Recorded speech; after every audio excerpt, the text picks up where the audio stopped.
Well, shalom and welcome back. We're continuing our series looking at the work Guard Your Tongue by Rabbi Zelig Pliskin, based off the works of the Chofetz Chaim. And we are finally up to chapter 1. We have previously gone through all the positive and all the negative commands relating to Lashon Hara that appear scattered throughout the Torah. And if you haven't watch those videos, if you can, go back and learn those, or maybe go back and do a review of some of those videos before we launch into what we're going to look at today. We won't get very far, but we will. What we're going to look at, it's the quality, not the quantity, and so without any further ado, let's get into it and look at chapter 1. So chapter 1, the subtitle is number 1: True and False Derogatory Statements. True and false derogatory statements. You are forbidden to relate anything derogatory about others. If a derogatory statement is true, it is termed Lashon Hara. If it is false, even partially so, it is termed Motzei Shemra, which means defamation of character. If the offense is the offense therefore is much more serious. Not only that, is you're entering into an area where you're actually lying potentially. It cannot be repeated often enough that true derogatory statements are considered Lashon Hara. Remember, so if you're saying anything about somebody that is true behind their back and for wrong reasons, that is what is termed Lashon Hara. If you're saying a falsehood about a person, or you're lying to somebody about a person's conduct or something they did or didn't do, that is called Motzei Shemra, which is a defamation of character, which is another completely different thing that you're now getting into. Constant review. A shaket is required to constantly review the laws of shkita until he knows them by heart. Similarly, everyone is required to be thoroughly familiar with the laws of Lashon Hara. When one speaks, one must be aware of what is permissible to say and what is prohibited. And that reference there comes from the Chofetz Chaim in Chavot Hashimara 3. So we have to be very careful. And it goes on to explain sort of why, because the most common rebuttal of when somebody has been picked up on speaking Lashon Hara is they will say, well, it's true what I'm saying. It's not about whether it's true or not true with what you're saying. It's about what the motive is behind what you're saying. Now, in some cases, it's permissible to say certain things, but we have to be aware of when is it permissible and when it isn't permissible. Number 2, 31 mitzvot.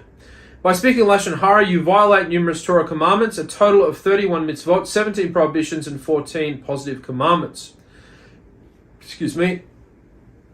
Have either a direct or indirect connection with Lashon Hara. These have been enumerated above. And that's what we've been looking at in the last lectures, the last sections that we've done.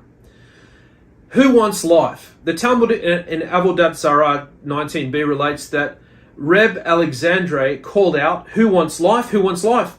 A large crowd soon gathered. They said to him, "Give us life." Reb Alexandre proceeded with a quote from Tehillim 34:13 through 14. "Who is the man who desires life and loves days that he may see good? Guard your tongue from evil and your lips from speaking deceit." At first glance, this seems puzzling.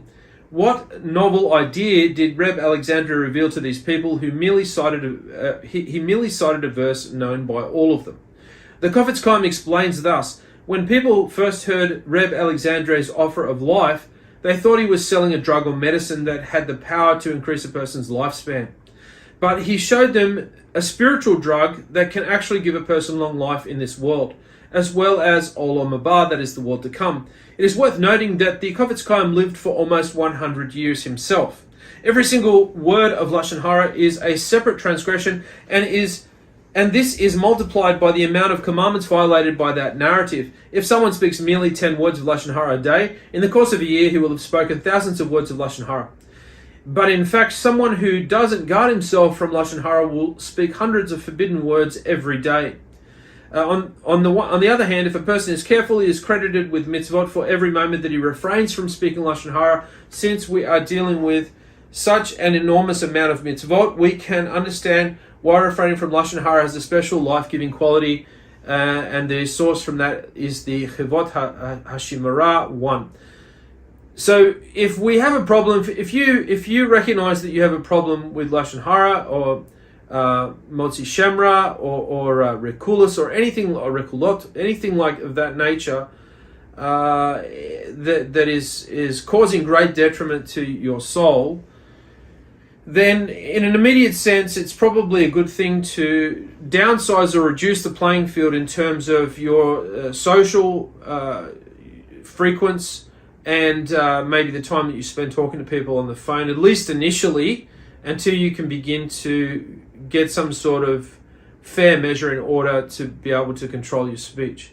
So if you're a person who socializes quite a lot or spends a lot of time speaking to people over maybe social media platforms, or the phone or whatever, maybe at least in an initial stage, reduce, minimize, or completely remove that avenue to allow oxygen to get to those points of destruction that you're destroying yourself with.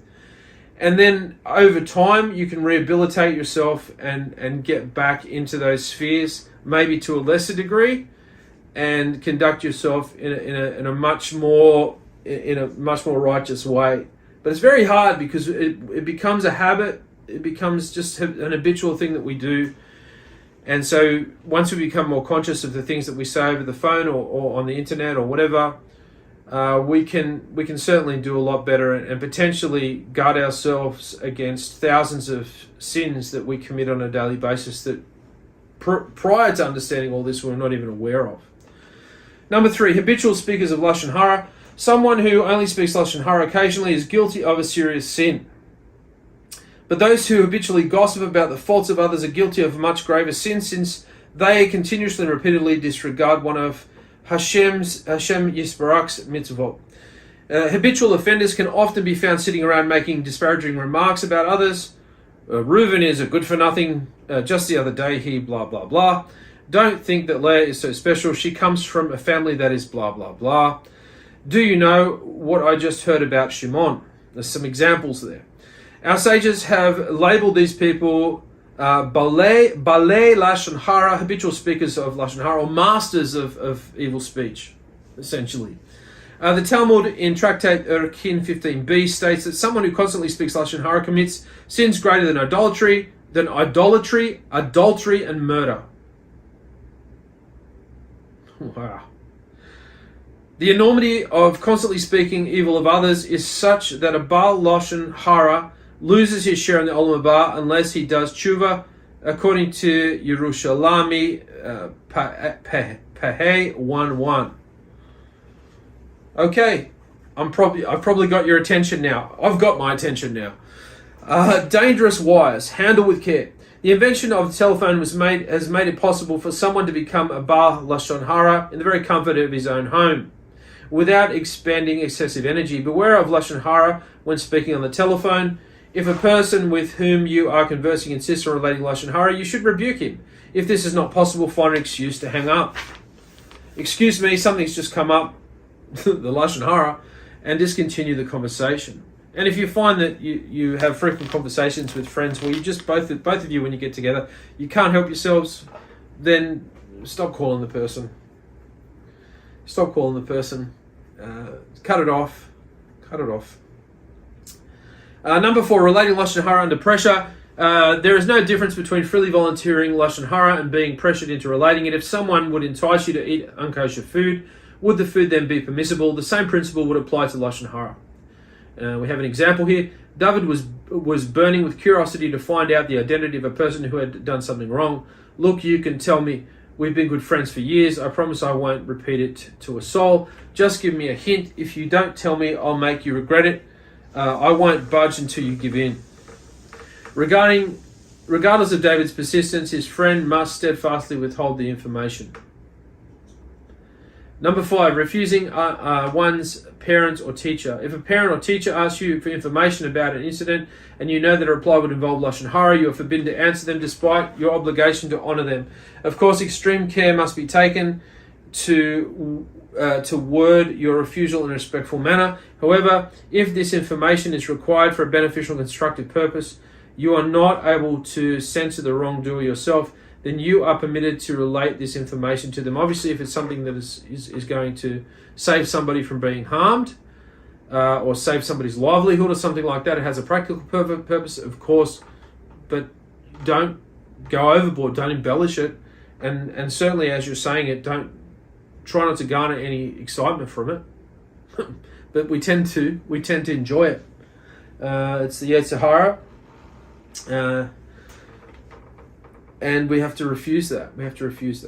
Number 6, financial loss or refraining from Lashon Hara. Speaking Lashon Hara is not justified, even if it will save you from a large financial loss. One is required to surrender his entire fortune in order not to violate any negative precepts. When Tamar was being accused of adultery, and she was about to be executed by fire, a very gruesome form of execution, of capital punishment.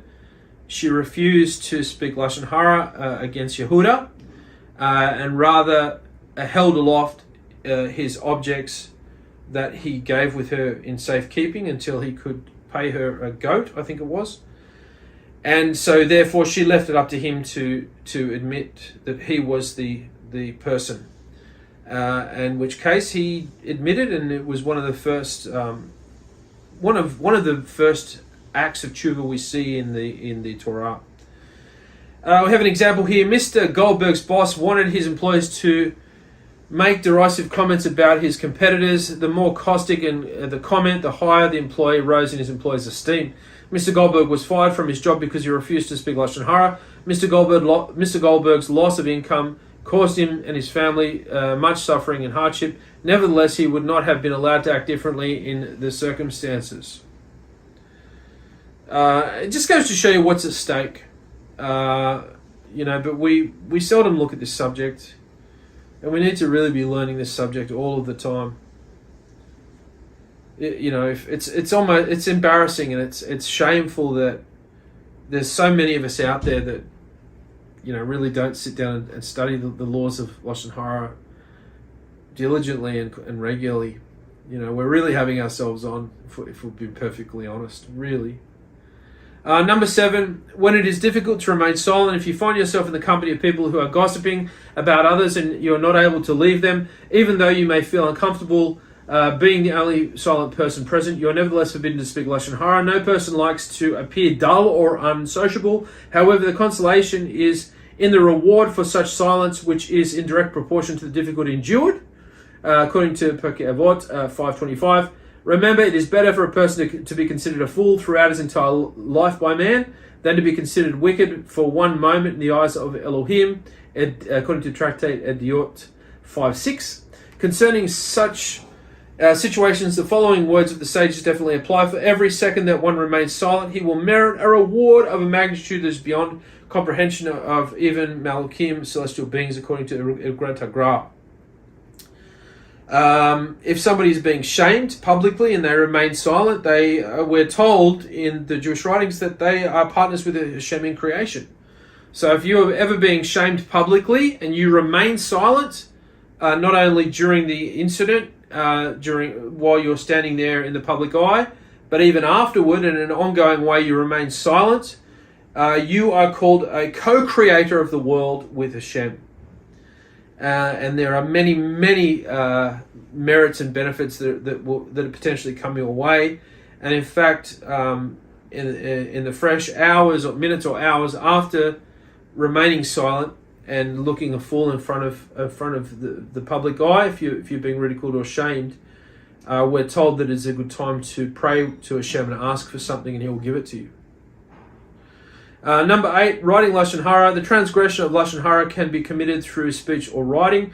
Derogatory information in personal letters, books, newspapers, circulars, wall posters constitutes Lashon Hara, and this is quite an old book now. It would also constitute the internet and any form of social media, any social media platform, including Twitter, Facebook, Instagram, Snapchat, whatever you can think of. We now have at our fingertips countless ways to destroy ourselves with little effort than just 20 or 30 years ago, where if we wanted to indulge in something like that, it took a lot of effort, so we didn't bother. Now, it's almost instant, just a click of a button. And Kafakala potentially is awaits you. Here we have an example here. Dear Sarah, since you have left, our friend Leah has been more spiteful than ever. Kana and Raquel are failing in many subjects. You can hardly blame them since the teachers are doing very poor jobs in preparing for classes. Don't forget to write all the news from your side of the ocean. Yours truly, Rivka. There's a kosher letter if I ever saw one. Before mailing letter, check it for Lashon Hara. So if somebody sends you an email and they've CC'd other people on the email and they really give you a going over, do not reply. And do not reply all. Certainly do not reply all. If it helps, type a reply, remove them from the send and everybody else in the CC from the send, and type the reply if you're at that level. And just leave it in draft, and then when you come back the next day, read it again if you want to, and then delete it. I don't encourage you to do that, but if you're so far gone that you have to do something at that stage, at least you can type it out. But I guarantee you, the next day you're not going to feel as red hot as you did when you first read that email. So do not reply under any circumstances. A good rule of thumb is we give the person a private phone call and just say, hey, what's going on?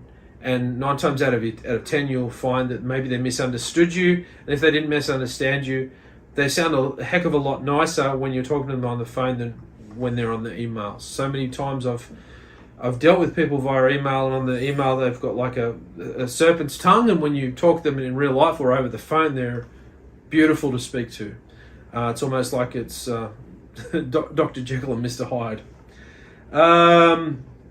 Number 9, passing around a letter to belittle its writer. You're forbidden to show someone's letter to others in order to belittle its writer, even if you don't make any comments, if the reader will get the impression that the writer is lacking in general intelligence or in Torah knowledge. This constitutes Lashon Hara by way of innuendo of allusion. Okay, so if you happen to be an Orthodox Jew and you're watching these videos by a Baal Teshuv, which is what I am, a Baal Teshuv, a person from the nation near the gates.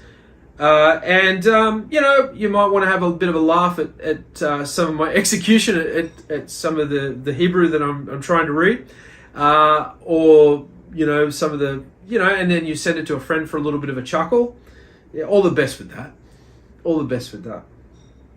But I'm sure there's few of you out there that would actually do that. Okay.